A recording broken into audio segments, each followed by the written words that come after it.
Salut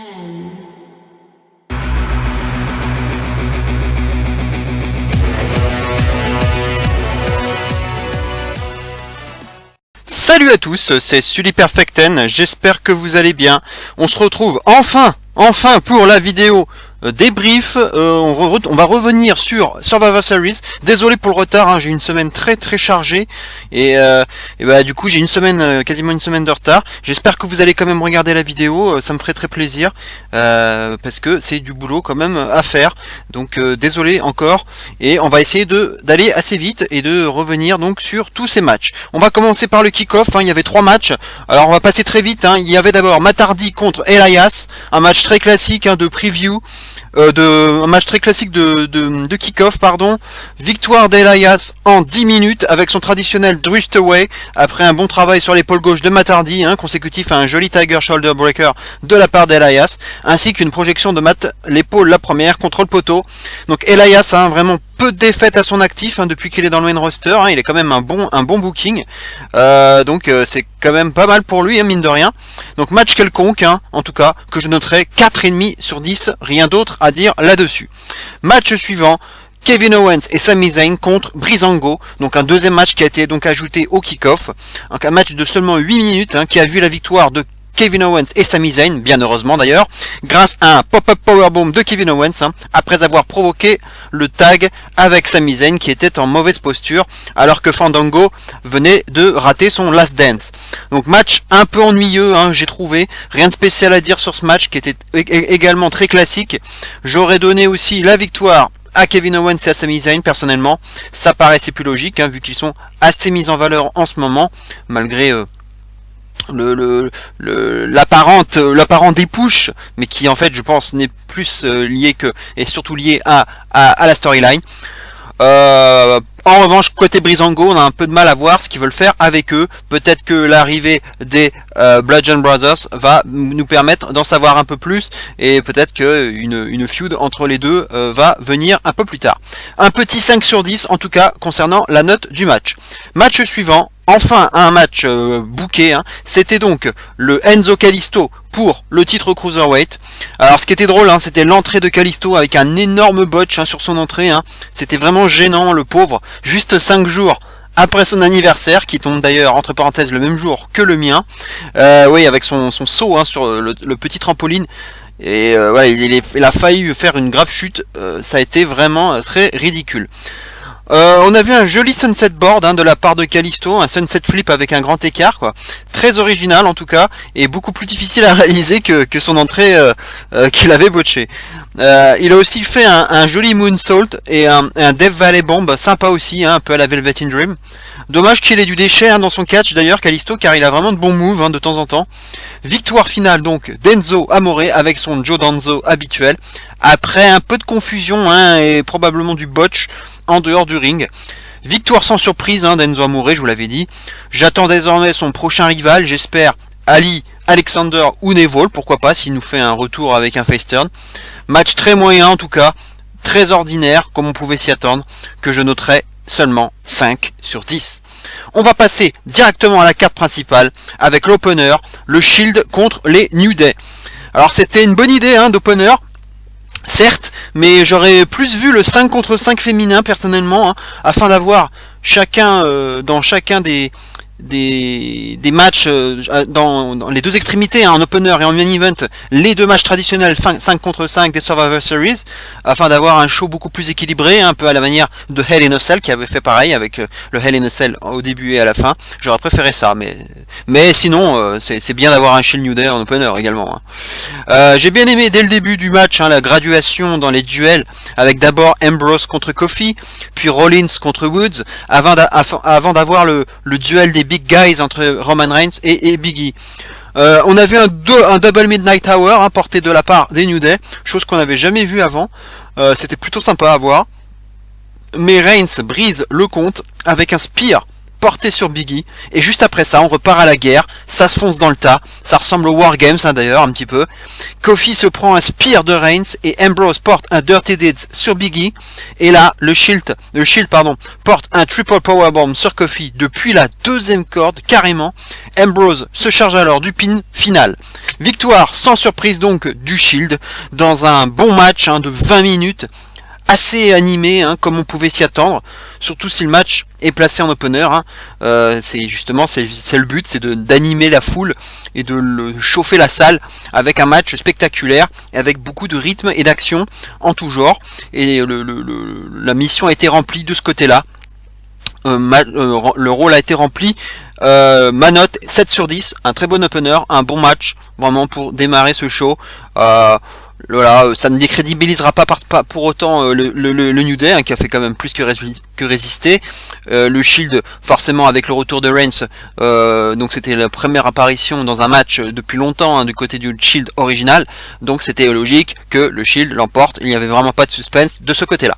Match suivant, alors l'un des gros morceaux puisque c'était le 5 contre 5 féminin, SmackDown versus Raw. Donc vous avez hein, bien entendu la composition des équipes à l'écran hein, on peut vite le répéter. Il y avait Naomi, Natalya, Becky Lynch, Carmella et Tamina du côté de SmackDown hein, malgré le fond rouge hein, c'est une petite erreur de la part de WWE. Et du côté de Raw, Sasha Banks, Asuka, Alicia Fox, Nia Jax et Bayley. Alors première surprise hein, puisque Becky Lynch fut la première éliminée du match hein, en seulement 2 minutes sur un simple roll-up de Bayley porté en opportuniste. C'était quand même difficile de prévoir ça, et c'est bien moche pour Becky Lynch hein, d'autant plus qu'elle était la capitaine hein, de SmackDown. C'est assez cruel pour elle. Alors peut-être que c'est dû au fait qu'elle va bientôt partir en tournage hein, pour The Marine 6 avec le Miz et Shawn Michaels. Alors du coup c'est peut-être pour ne pas la mettre trop en valeur, puisque de toute façon elle va bientôt s'absenter. Je ne vois que ça personnellement comme explication. Et d'ailleurs, hein, je digresse, mais on a vu dans SmackDown qu'elle s'est fait attaquer par 3 nouvelles filles, hein, Ruby Riott, Liv Morgan et Sarah Logan. Donc peut-être que c'est aussi pour préparer un work et une longue blessure. Donc c'est peut-être aussi dans cette logique-là. Bayley par la suite se fera éliminer à son tour hein, par un splash de Tamina de la 3ème corde, 2 minutes après l'élimination de Becky Lynch. 4-4 donc entre les deux équipes à ce moment-là. Ça a permis de voir un duel inédit hein, entre Jax et Tamina, hein, les deux plus gros gabarits de chaque équipe. Jax se fera en fait finalement éliminé par décompte à l'extérieur après un crossbody de Tamina porté donc à l'extérieur du ring. C'était attendu, hein, logique pour Nia Jax. Hein. Je ne voyais pas autre chose pour la faire éliminer. Hein. Sinon, ça n'aurait pas été très crédible. Je pense qu'elle perd clean vu la gueule des autres filles en face. Hein, parce qu'il y a que Tamina à la limite qui pouvait rivaliser. Mais bon, vu son booking depuis le début, depuis qu'elle est là, j'aurais pas cru quoi. Donc c'est un moindre mal de l'avoir fait éliminer par des contacts extérieurs, mais Tamina j'ai trouvé un petit peu plus mise en valeur quand même que d'habitude. On verra ce qu'il advient de son booking par la suite. C'est donc là qu'intervient un énorme botch avec Naomi qui arrive à immobiliser les épaules de Fox pour le compte de 3, mais Naomi enchaîne avec sa prise de soumission dans la foulée, alors que l'arbitre fait rouler Fox à l'extérieur pour signifier hein, qu'elle a bien été éliminée. Et donc du coup dans la foulée Naomi se fait surprendre et éliminer par Sasha Banks avec un bank statement. Donc c'était un vrai gros botch dans ce match. Asuka ensuite entrera enfin sur le ring et détruira Carmella avec un gros kick dans sa face, ce qui fait qu'à ce moment-là nous n'avons plus que 2-2 entre les deux équipes. Sasha Banks se fera finalement éliminer par un sharpshooter porté par Natalya. Asuka finira donc seule du côté d'Oro face à Natalya et à Tamina. Asuka arrive ensuite quand même à éliminer Tamina hein, sur une clé de bras consécutive à un splash manqué de Tamina. On a donc une finale entre Asuka et Natalya. Asuka arrivera sans trop de mal finalement à dominer Natalya avec son Asuka Lock pour la victoire finale de la Team Raw. Donc avec Asuka seule survivante dans un match de 18 minutes, ce qui n'est pas très long hein, pour un match 5 contre 5. Hein. C'est bien quand même d'avoir mis Asuka en valeur comme ça. il le fallait pour la rendre crédible et montrer pourquoi elle est toujours invaincue à la WWE, donc c'est normal qu'elle gagne et qu'elle soit la seule survivante, ça met encore plus en valeur sa performance, et en plus elle était à 2 contre 1 en finale, donc et puis elle a éliminé 3 personnes, donc je pense que le booking d'Asuka, de ce côté-là, il n'y a pas grand-chose à dire. Pour le reste, concernant l'appréciation du match, et comme ça arrive souvent dans des matchs multi-women, j'ai trouvé certaines éliminations bâclées, ce qui fait que j'ai du mal à croire qu'on me raconte une histoire, alors que un match de Survivor Series classique devrait et être censé raconter une histoire, est censé raconter une histoire et me montrer un peu de dramaturgie. Là, je n'ai eu aucune histoire. On a eu n'importe quoi au niveau des éliminations. Ça s'est enchaîné très très vite. Et seul l'héroïsme d'Asuka à la fin fut digne d'un Survivor Series match. Là j'ai cru à quelque chose, j'ai vu quelque chose, mais pour le reste il n'y a eu aucune construction logique. On m'a même pas vendu de feud particulièrement. Ils auraient pu jouer, comme j'en avais parlé, éventuellement entre un petit début de rivalité entre Banks et Bayley, je sais pas, ils auraient pu faire des choses là-dessus. Or il n'y a rien eu du tout.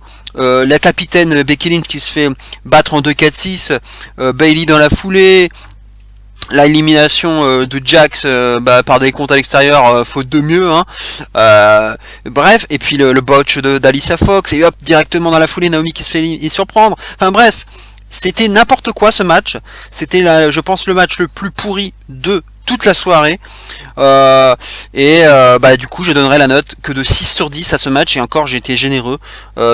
Ça a vraiment manqué d'épaisseur, et je trouve qu'ils ne se sont vraiment pas foulés dans la construction du match. C'est vraiment écrit sur un petit bout de papier, un coin de table, j'ai l'impression, le scénario du match. C'est vraiment encore du gâchis, ce qu'ils font avec les filles, alors qu'on avait quand même de belles équipes là en face, et puis ils nous refont encore de la merde, comme d'habitude. Allez, on passe au match suivant entre le Miz et Baron Corbin. Alors à noter qu'on a revu Maryse dans le public ringside. Ça faisait un petit moment qu'on l'avait pas vue. Bien entendu, on le sait, elle est enceinte. Corbin s'est d'ailleurs approché un peu d'elle à un moment donné au début du match. Une petite confrontation verbale qui n'a pas duré très longtemps. Corbin a porté un End of Days à Bo Dallas qui était entré sur le ring. Et un peu plus tard, à nouveau un End of Days from Out of Nowhere sur le Miz qui était en train de lui porter un dropkick pour la victoire finale. Et match très court de seulement 9 minutes. C'est dur pour le Miz qui prend cher ces derniers temps, qui à mon sens avait plus besoin d'un l'emporter que Corbin. Et on le sait, le lendemain à Raw, il a perdu son titre intercontinental contre Roman Reigns. Mais une nouvelle fois, je pense que c'est comme ce que je disais pour Becky Lynch, le fait qu'il va partir en tournage pour The Marilyn Sex doit probablement expliquer cela, puisque ça explique pourquoi peut-être il a un booking défavorable en ce moment, pourquoi est-ce qu'il a perdu sa ceinture, bien sûr, parce qu'il perd beaucoup de matchs en ce moment, je ne l'ai pas vu gagner un match depuis un bon moment.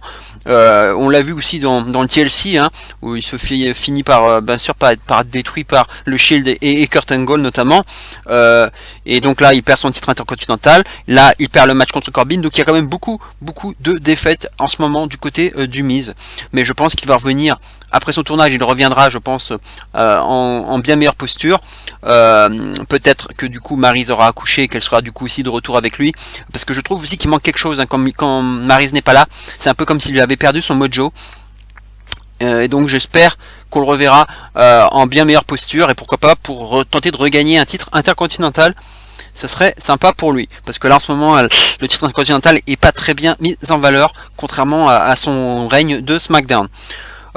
Côté Corbin, celui-ci a le mérite de sortir grandi de ce match et de passer pour une vraie menace. Ça le remet un petit peu en selle. C'est vrai que, comme je vous le disais, mettre voir le champion intercontinental dans un tel état, c'est dur à supporter. Mais bon, il fallait bien un vainqueur. Ça aurait pu être l'un comme l'autre. On avait deux heels. C'est bien pour Corbin aussi. C'était mon erreur. J'ai eu 2 erreurs dans ce match. C'est le match 5 contre 5 masculin et celui-ci. Enfin, oui, j'avais pronostiqué ça finalement, le 5 contre 5 masculin, je vous en parlerai plus tard. Corbin, donc c'était un peu ma surprise, je ne pensais pas qu'il allait gagner. Mais donc je donnerai seulement la note de 5 sur 10. Ça a été un match très correct, mais voilà, pas foufou, très classique, très ordinaire. Voilà, et puis j'ai pas très court, j'ai pas beaucoup de choses à dire. C'était propre globalement, mais j'ai pas spécialement aimé ce match qui était l'un des plus faibles de la soirée. Match suivant, les Usos contre The Bar. Donc c'est un match quand même qui était plutôt attendu, même si à la base on devait avoir Ambrose Rollins contre les Usos. Mais on a vu quand même pas mal de moves originaux, comme la combinaison White Noise Springboard European Uppercut de la part de The Bar, ainsi qu'un Samoan Drop Powerbomb de Cesaro et Jey Uso en même temps, avec Sheamus qui aura pris cher sur l'action. Le spot final en tout cas fut plutôt cool avec Jimmy Uso qui plonge carrément sur Cesaro à l'extérieur du ring, tout en faisant le tag avec Jey Uso, donc en tendant la main tout en sautant, et il enchaîne donc Jey avec un big splash de la troisième corde sur Sheamus, qui permet aux Usos de l'emporter et de remettre la team SmackDown à ce moment-là à égalité de partout. Le match a duré quand même 16 minutes, c'est une bonne durée, et le match fut plutôt agréable à voir, mais j'avoue, j'en attendais un petit peu plus, malgré les 2-3 spots originaux qu'on a pu voir. Ça a été un bon match, bien entendu, un très bon match 2 contre 2, mais voilà, je suis peut-être un peu exigeant, mais j'en attendais un poil davantage. Je donnerai la note seulement de 6,5 sur 10 à ce match. La victoire des Usos correspondait à mon pronostic, même si honnêtement les deux équipes auraient pu l'emporter, un peu comme Miss Corbin. Mon seul argument étant de dire que si ça avait été Ambrose Rollins face aux Usos, comme prévu initialement, les Usos auraient perdu. Du coup, le changement d'adversaire me faisait plus pencher vers une victoire des Usos. Pas grand chose à dire de plus, on a deux bonnes équipes sur le ring, de belles manœuvres, du spectacle, bref, un bon petit match tag team qui a fait son job, même, donc comme si je vous le disais, j'en attendais un poil plus, mais voilà, comme je vous dis, je suis peut-être un peu exigeant, mais c'était quand même l'un des bons matchs de la soirée. Match suivant, Charlotte Flair contre Alexa Bliss. Alors un match d'un peu plus d'un quart d'heure, ce qui est une bonne durée pour un match féminin. Les deux lutteuses se sont rendues coup pour coup, mais au final, Bliss rate son Twisted Bliss grâce à un contre de Charlotte, des deux genoux, puis Charlotte capitalise avec un Big Boot suivi d'un Figure 8 qui fera abandonner Alexa Bliss. Donc victoire sans surprise, logique de Charlotte, qui venait donc de prendre le titre féminin de SmackDown, donc valait mieux qu'elle l'emporte. Le match fut très correct, je dirais même au-dessus de la moyenne des matchs féminins qu'on a pu voir en pay-per-view ces derniers temps. Je trouve même qu'Alexa Bliss personnellement aura réalisé l'un de ses meilleurs matchs à la WWE, rien que ça. Peut-être que Charlotte l'a aussi aidé à se sublimer, un peu comme quand on a AJ Styles en face de soi. C'est un peu ce côté-là quand on a une taulière comme Charlotte. Peut-être que ça aide aussi à avoir en face quelqu'un qui se sublime. Et j'ai l'impression que ça a été ça pour Alexa Bliss. Alors que si on avait Natalya en face, qui est certes expérimentée mais moins talentueuse que Charlotte, je pense pas qu'on aurait eu un très bon match. J'ai noté le match 6,5 sur 10. Pas de cash de Carmella à noter, c'était aussi ce que je pensais. Je le voyais pas ce cash. Je pense que ce sera plus pour la fin d'année ou début 2018. À ce moment-là, en tout cas, SmackDown prenait la tête en menant 3-2, ce qui pouvait d'ailleurs être un peu un spoiler du résultat du match suivant, puisque logiquement on pouvait se dire que à ce moment-là le dernier match était parti pour être décisif, donc on pouvait se douter qu'il allait y avoir 3 partout dans le match suivant dont on va parler tout de suite. C'est AJ Styles contre Brock Lesnar. Alors beaucoup de brutalité de la part de Lesnar, comme à son habitude, avec une large domination en début de match, avec notamment 3 grosses German suplex, une belly to belly overhead suplex, une grosse projection à l'extérieur du ring et une projection même assez violente contre la table des commentateurs. Donc là à ce moment-là ça partait pour être un carnage, comme face à Cena il y a quelques années de cela, à SummerSlam. Donc j'avais un peu peur pour Styles. Et puis tout à coup Styles a commencé à se réveiller, à développer son catch champagne et à allumer la machine à catch, on va dire. Ça y est, c'était parti. Et là il a réussi à mettre Lesnar en difficulté avec un superbe pelé kick, un Itsugiri, un calf crusher duquel Lesnar se sortira finalement en frappant à plusieurs reprises la tête de Styles sur le sol, ce qui du coup a occasionné un selling à la jambe de la part de Lesnar qui était plutôt pas mal fait. Ensuite Lesnar se dégagera même d'un Phenomenal Forearm et au final Styles aura tenté probablement le Phenomenal Forearm de trop, contré cette fois-ci en Fireman's Carry par Lesnar, et on devine la suite, bien entendu un F5 pour la victoire finale de Lesnar, comme d'habitude, il s'impose avec seulement un seul F5, pas besoin d'en avoir plusieurs. Alors c'est drôle d'ailleurs ce finish, car j'avais pensé à ce finish plus tôt dans le match, lorsque Styles avait tenté la même prise, et justement j'avais cru que Lesnar allait l'enchaîner avec un F5 pour la victoire. Et bien ce n'est pas arrivé, mais finalement c'est arrivé un peu plus tard, donc c'est drôle. Finalement j'avais anticipé le finish du match 5 minutes ou 6 minutes avant, quoi. Match en tout cas de 15 minutes, c'est une très bonne durée pour un match de Lesnar. En tout cas, c'est assez rare pour être signalé. J'ai vraiment trouvé le match plutôt bon, ça agréablement surpris. À croire que Styles est vraiment capable de sublimer n'importe qui, comme je le disais juste avant pour Charlotte. C'est un peu le même logique. Vraiment une très belle prestation des deux lutteurs, chacun dans leur style. Lesnar a fini le match en boitant, on pouvait croire qu'il était blessé, mais ce n'était pas le cas. J'ai pu le lire après dans les news, il n'y avait pas de blessure particulière. Victoire, en tout cas logique, de Lesnar. Comme je vous le disais, le fait qu'il y ait 3-2 pour SmackDown, ça te spoilait forcément le résultat du match, et donc on pouvait se dire qu'il allait y avoir une égalisation de Raw pour que le dernier match soit décisif. Mais en tout cas, Styles n'a pas du tout démérité et sort du match sans être décrédibilisé, et c'était exactement ce qu'il fallait faire. Je vais donner la note de 7 sur 10 à ce match, qui aurait sûrement été bien plus basse si Jinder Mahal avait été à la place de Styles, très probablement. D'ailleurs, Mahal n'est pas intervenu dans ce match, on aurait pu l'envisager pourtant, ce qui est pas plus mal, puisque a priori Brock Lesnar n'a pas besoin bien sûr d'une intervention de Mahal pour s'imposer, et il valait mieux pour Lesnar qu'il s'impose de façon clean, nette et sans bavure. En tout cas, Raw a bien donc égalisé à 3 partout. La victoire de Charlotte avait quelque peu vendu la mèche, et donc on va passer directement au gros morceau, puisque c'est déjà le main event, le 5 contre 5, entre du côté de SmackDown, avec, comme vous pouvez le voir, à nouveau un petit botch de la part de nos amis de la WWE sur le visuel, puisque c'est la team SmackDown qui est sur fond rouge et la team Raw qui est sur fond bleu. Alors on avait Bobby Roode, Randy Orton, Shane McMahon le capitaine, John Cena et Shinsuke Nakamura face à la team Raw composée de Samoa Joe, Triple H, Kurt Angle le capitaine, Braun Strowman et Finn Balor. Alors premier grand moment du match, lorsque Balor est entré sur le ring et que Nakamura a réclamé à Orton d'entrer sur le ring à son tour. Le public était bien sûr très content lorsque cela s'est fait, ils étaient chauds, donc c'était un bon petit moment de voir les deux anciens du Bullet Club ensemble, face à face.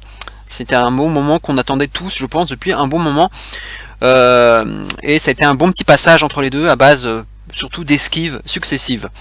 Triple H a alors fait le tag avec Balor pour faire face à Nakamura. Nouveau Dream Match ensuite entre Triple H et Bobby Roode par la suite, un peu le Roode qu'on compare beaucoup à Triple H, donc c'était drôle de voir ça. Et on a eu ensuite un Bobby Roode face à Kurt Angle, donc aussi des retrouvailles un peu là plus en mode TNA. Le premier éliminé en tout cas sera finalement Nakamura avec un Running Power Slam de Strowman. Là encore une première surprise après la première élimination de Lynch. C'est dire l'importance qu'on accorde à Nakamura dans le main roster. C'est terrible que pour Nakamura. Et j'ai vraiment l'impression que Vince McMahon n'est pas convaincu par le personnage. Il n'arrive vraiment pas à en faire quelque chose. C'est vraiment malheureux. Et je sais pas ce qu'ils peuvent faire avec lui. Je le vois pas gagner le Rumble du coup, et même avoir un titre WWE, ça semble compromis. Donc je suis vraiment triste pour Nakamura. Bref, ensuite, après son élimination donc de Nakamura, on a eu dans la foulée Strowman qui élimine Roode, toujours avec un Running Power Slam. Donc là on avait déjà 2 éliminations signées Strowman. En tout cas, à ce moment-là, on se dit qu'il ne fait pas bon être un ancien champion NXT, décidément. Après Nakamura, Bobby Roode éliminé, donc il y a déjà 5-3 pour Raw à ce moment-là. Jolie mise en avant de Strowman, en tout cas dans ce début de match, qui fait même face à Orton et à Cena en même temps, et arrive même à s'en sortir, mais finalement, on voit à l'extérieur du ring toute la team SmackDown aider Orton et Cena à porter une souplesse sur Strowman, sur la table des commentateurs, qui bien entendu va s'écrouler, alors que Roode et Nakamura étaient pourtant éliminés, mais là on a vu toute la team s'en prendre à Strowman. Donc du coup on a vu Strowman un peu hors du match pendant un bon petit moment. J'ai même cru à un moment donné qu'il avait été éliminé, donc c'est dire. Ensuite on a vu Shane McMahon monter à ce moment-là sur la troisième corde pour tenter un elbow drop sur Strowman. D'ailleurs je trouvais ça bizarre puisque la table était écroulée, donc d'habitude quand Shane McMahon porte son elbow drop, c'est que son adversaire est couché sur la table et qui va tout détruire dans la foulée. Là il était déjà par terre et la table était écroulée, donc j'ai pas trouvé ça crédible, donc je me suis dit de toute façon que forcément il n'aurait pas pu porter son elbow drop, et c'est ce qui est arrivé puisque Samoa Joe en a profité juste derrière et l'en a donc empêché.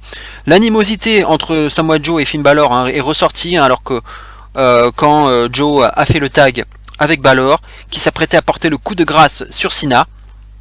Cena en profite alors et porte un double A à Samoa Joe, un double A à Finn Balor et à nouveau un double A à Samoa Joe, ce qui va permettre à Cena d'éliminer Samoa Joe, le premier éliminé du côté de Raw. Également une petite surprise, mais encore un ancien champion NXT, comme je vous le disais, ils n'ont pas été gâtés, les champions NXT. Ça permet surtout, je pense, de continuer à builder la feud entre Joe et Balor, très probablement, cette petite tension entre les deux. Et c'est un peu le seul fait d'arme de Cena, puisqu'il a été très discret dans ce match.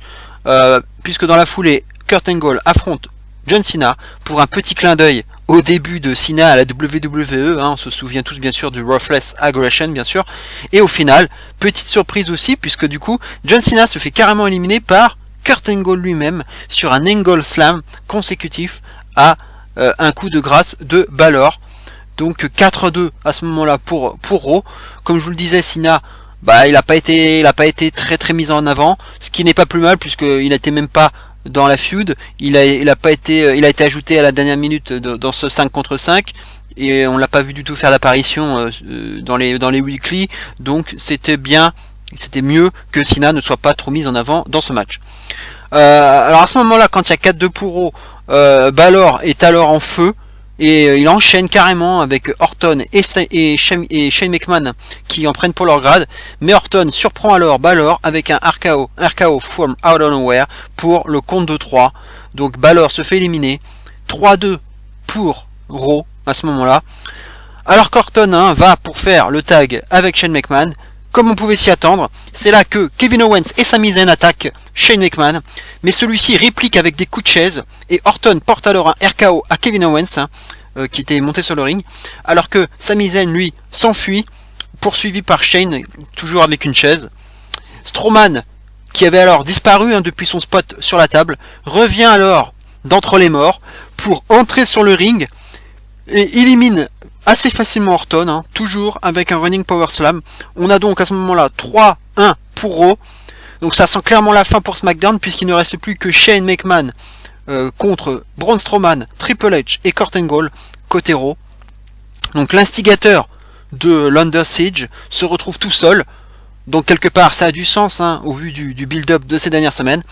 Triple H prend alors la place de Braun pour se confronter à son beau-frère. Kurt Angle à son tour fait le tag avec Triple H pour se confronter à Shane. C'est un peu du coup tout le monde veut prendre Shane en fait, c'est un peu ça l'idée. Angle prend le dessus alors avec un Angle Slam suivi d'un Ankle Lock sur Shane, mais c'est là qu'intervient ce que tout le monde pressentait, à savoir que Triple H qui va trahir Kurt Angle en lui portant un pedigree dégueulasse, d'ailleurs entre parenthèses, très mal porté, et Triple H met Shane McMahon sur Angle pour qu'il le couvre, et ça fait donc 2-1 pour Raw à ce moment-là. Donc élimination d'Angle par Shane McMahon grâce à Triple H. À ce moment-là, Triple H a le regard tourné vers Braun Strowman pendant un bon moment, et Strowman ne comprend rien. Son regard est vraiment priceless, je vous conseille de le revoir, ce regard incrédule de Braun Strowman. Et finalement, Triple H porte un pedigree à Shane, alors qu'on pensait on aurait pu penser qu'à ce moment-là, Triple H allait aider son beau-frère.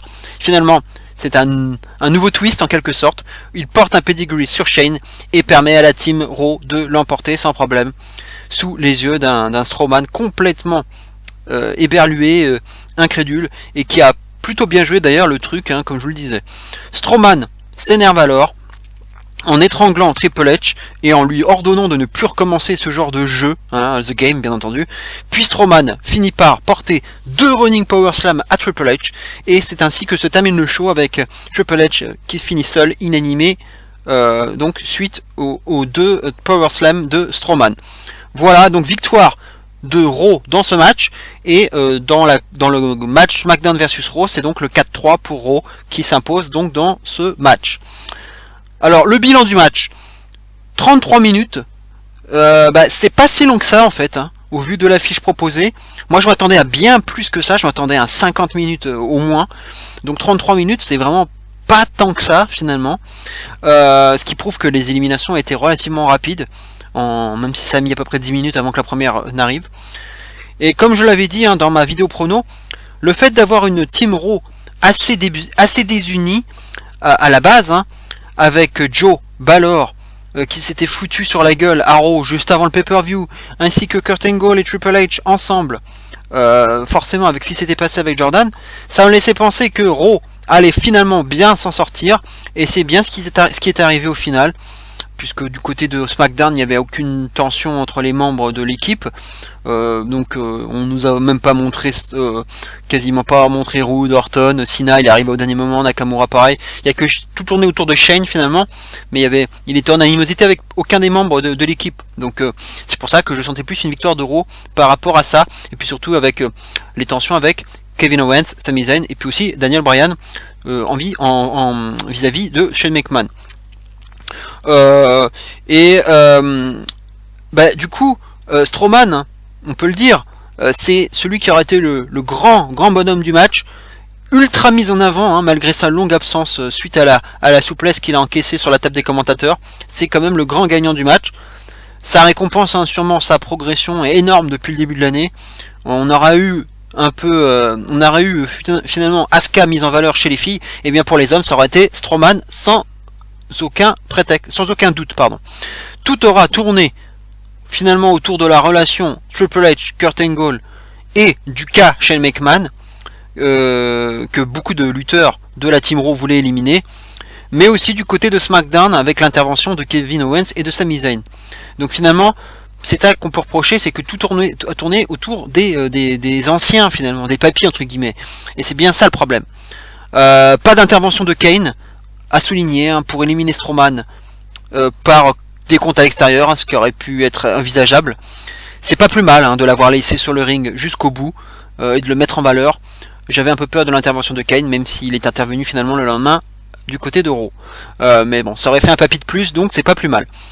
Rien non plus du côté de Jason Jordan, hein, qui n'a pas fait de heel turn, qui n'est pas intervenu donc pour aider son père, ou turner sur lui. Reste à voir donc si ça annonce un Triple H versus Kurt Angle à WrestleMania 34, ou bien peut-être un Triple H contre Strowman, ce qui est tout à fait envisageable, hein. On aura peut-être un Triple H Angle au Royal Rumble, et un Triple H Strowman à WrestleMania, ce n'est pas impossible, les jeux restent ouverts en tout cas. J'ai pas trouvé ce match génial.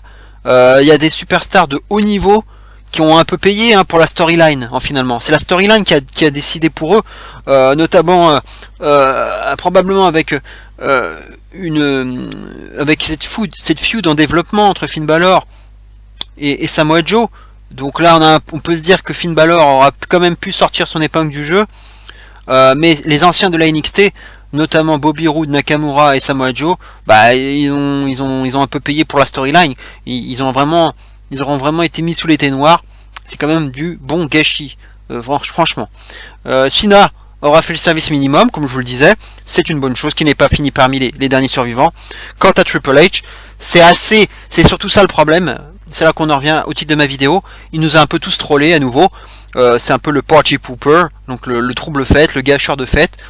Parce que franchement c'est assez énervant de voir Triple H qu'on voit de moins en moins, qu'elle a une ou deux fois par an, et là le gars il se pointe, il vole la place à Jason Jordan dans le 5 contre 5, et c'est lui qui décide de la fin, et qui fait gagner son équipe, quoi. Le gars il prend la lumière aux jeunes, exactement lorsqu'il avait gagné le Rumble pour devenir champion de la WWE, hein, pour affronter Roman Reigns à WrestleMania, et au final le show se termine avec lui tout seul sur le ring, et c'est encore lui qui est au cœur de l'intrigue finale, et c'est ça que je critiquerais surtout dans le déroulement du match, quoi.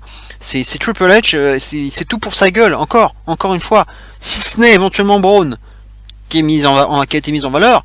Sinon les autres, vraiment, ça a été mis sous les thés noirs. Et Balor Joe un tout petit peu grâce à la feud et grâce à la prestation très correcte de Balor, ça permet d'alimenter un peu la feud entre Balor et Joe. Mais sinon, pas grand chose à se mettre sous la dent concernant les autres participants. En tout cas, la notation du match, elle est difficile à faire. Quand on a affaire à un match pareil, je donnerai un petit 6,5 sur 10. J'ai pas été époustouflé par ce match, qui a certes bien mis en valeur Strowman, mais peut-être même un peu trop à mon goût. Et c'est même chose pour Triple H, quoi. Beaucoup de lutteurs, donc ont été peu montrés, et donc comme je vous le disais avec les lutteurs NXT, et c'est, à mon avis, il y a pour moi c'est clairement les storylines entre Kurt Angle, Triple H d'un côté et Shane McMahon de l'autre, qui ont carrément décidé du final, et on ne peut pas faire grand chose contre ça malheureusement. Et l'intervention de Kevin Owens et Sami Zayn n'a pas servi à grand chose aussi, puisque finalement elle n'a même pas servi. Enfin, vous attaquez Shane McMahon, vous vous vengez sur lui et vous n'êtes même pas foutu d'éliminer, même pas foutu à 2 contre 1. Vous en prenez à 2, et au final l'autre il arrive avec une chaise, et puis Sami Zayn il se barre comme une fiotte, et Kevin Owens, on comprend pas trop ce qu'il fout, il abandonne Shane McMahon, et puis se rend sur le ring, et puis il se prend un RKO, mais alors que Kevin Owens, pardon, c'est après Shane qu'il en a. Qu'est-ce qu'il vient foutre après à monter sur le ring, alors que c'est Randy Orton en face? Enfin, il s'en fout, t'as rien à foutre là, Kevin Owens. Tu continues à t'en prendre à Shane McMahon jusqu'au bout, tu le détruis. Et puis l'autre qui se barre comme une fiotte, et finalement Shane McMahon, non seulement il n'est pas éliminé, et puis ça n'aura pas finalement d'incidence plus que ça. Orton certes se fera éliminer peu de temps après, mais finalement ça n'aura pas eu beaucoup d'incidence, cette intervention, qui clairement n'aura pas servi à grand chose. Voilà un peu pour l'une des incohérences de ce match.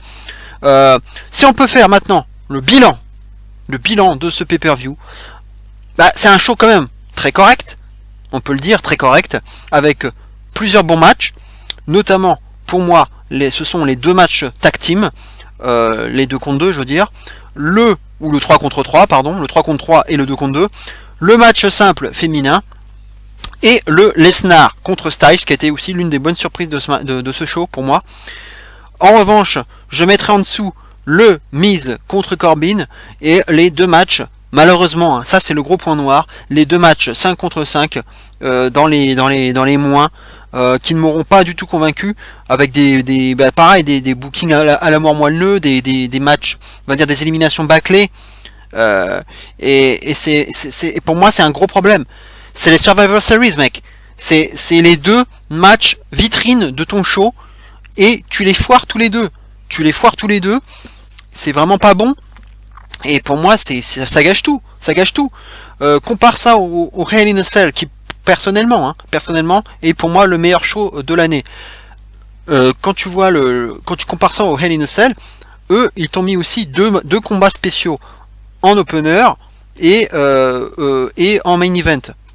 Et bien quand tu les compares, et bien quand tu regardes le Usos New Day et le Shane McMahon de Kevin Owens, et bien les 2 matchs ont livré la marchandise, ils ont été très bons tous les 2. Et là, tu peux te dire que tu as un bon show, tu as un bon Hell in a Cell, puisque tu as les 2 matchs spéciaux qui auront vraiment été très bons. Là, tu as 2 matchs 5 contre 5, c'est les Survivor Series, et les 2 matchs tu les foires. Et tu fais encore de la merde avec les filles.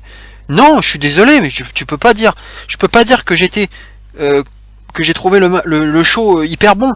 Il a été correct, très correct, avec plus de bons matchs que de mauvais matchs, il faut le dire, puisque ça fait 4-3 sur l'ensemble des 7 matchs, si on fait le décompte. Mais désolé, c'est les 2 matchs les plus importants de la soirée qui sont foirés. Donc forcément, ça me donne une impression en demi-teinte sur l'ensemble. J'ai donné quand même la note de 6,5 sur 10 à l'ensemble de ce pay-per-view. Forcément, c'est au-dessus de la moyenne, puisque comme j'ai quand même plus de matchs positifs que négatifs à soulever et à relever, mais franchement, il y a quand même un gros bémol sur les 5 contre 5, et surtout cette mise en valeur des anciens, et surtout Triple H qui décide de tout, en tout cas Vince ou Triple H, voilà, enfin c'est lui qui encore fout tout en l'air. Donc moi j'en ai ras-le-bol de ça quoi. Et puis même du côté de SmackDown, qui c'est encore qui est mis en valeur, c'est Shane McMahon. C'est lui qu'on voit, en dernier. Et donc les Bobby Roode, les Nakamura, on les a pas vus. Et même Orton, Orton encore le vétéran, il sera resté aussi bien longtemps aussi. Donc heureusement il y a que Cena qui a entre guillemets joué le rôle, qui a bien joué son rôle en étant discret, puisqu'il a été impliqué dans rien du tout dans la storyline, et puis il a été ajouté un peu par hasard. Bref, il y a que Cena qui se sera effacé pour les autres, mais sinon les autres, les vieux, les papis font de la résistance quoi, et c'est ça qui me gêne clairement dans ce pay-per-view. Voilà ce qu'on pouvait dire sur ce show. N'hésitez pas à me dire ce que vous en avez pensé. On se retrouve en tout cas très bientôt pour une prochaine vidéo. Je ne sais pas encore de quoi on va parler. Clash of Champions, c'est encore dans longtemps, on aura le temps d'en reparler, c'est dans 3 semaines. En tout cas, je vous souhaite un bon dimanche, et d'ici là, bien entendu, n'oubliez surtout pas, malgré les bookings de merde, vive le catch. Ciao à tous.